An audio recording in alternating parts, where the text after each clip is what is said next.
everybody, it's me, Sushreeya. Today, we are going to be talking about a really extraordinary subject that I actually can very much relate to. Perhaps one of the biggest world's culture clashes is the Indo-American culture collision.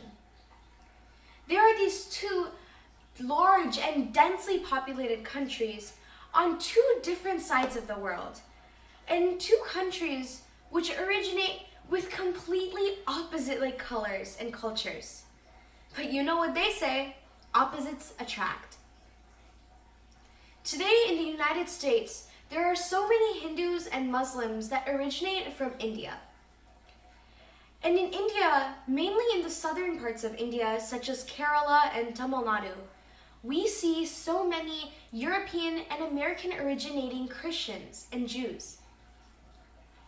And so these two religions have completely traveled all across the world and have spread their beliefs. Perhaps one of the biggest examples of the Indo-American culture assimilation is the food and the clothing. Today, because of Indian and slight Pakistani culture, Americans get to savor American-styled dosas and crisp Indian dosas. And this culture has increased so much diversity in America.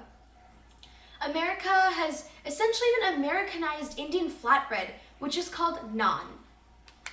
For example, we can see so many different ads and how that these breads have completely changed the American food industry.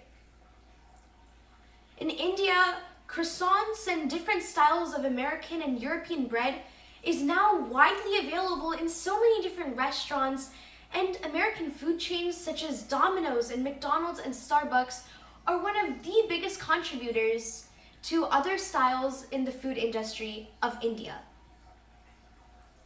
Clothing has also spread its arms of diversity all across the world.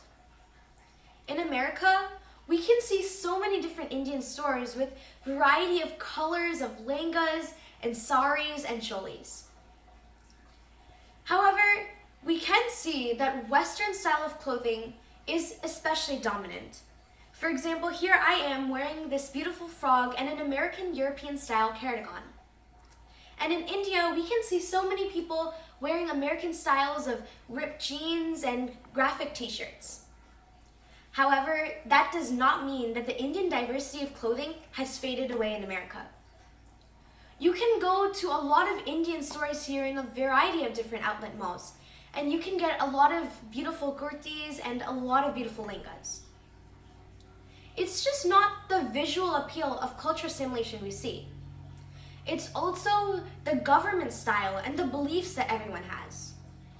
For Indians and Americans, there are a lot of ethics and beliefs we share. For example, honesty is a very important factor that drives mankind forward.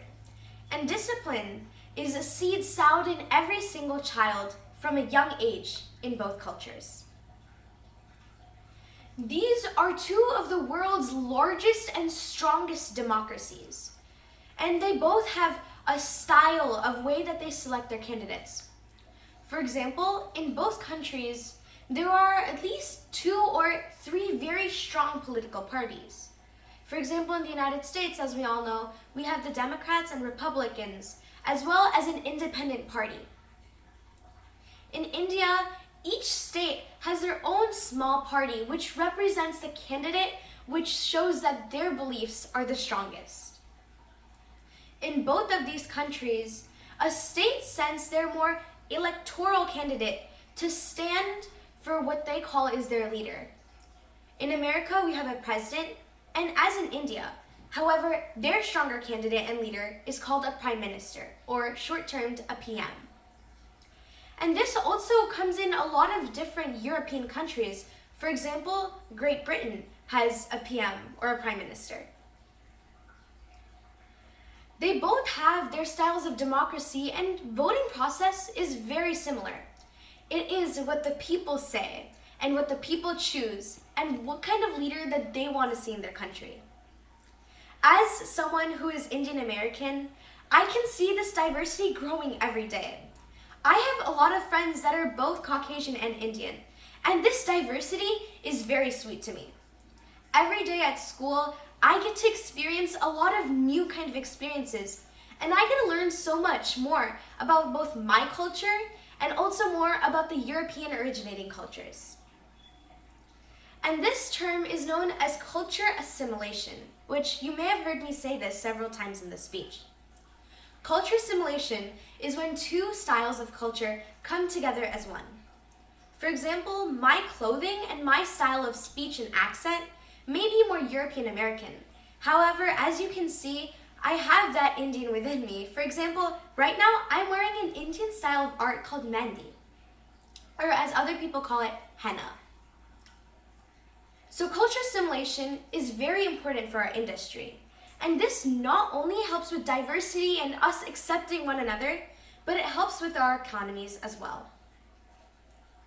I hope that you like this speech, and I hope that you can also find itty bits of culture assimilation around you and embrace it as this diversity of the world craves in together to make us one.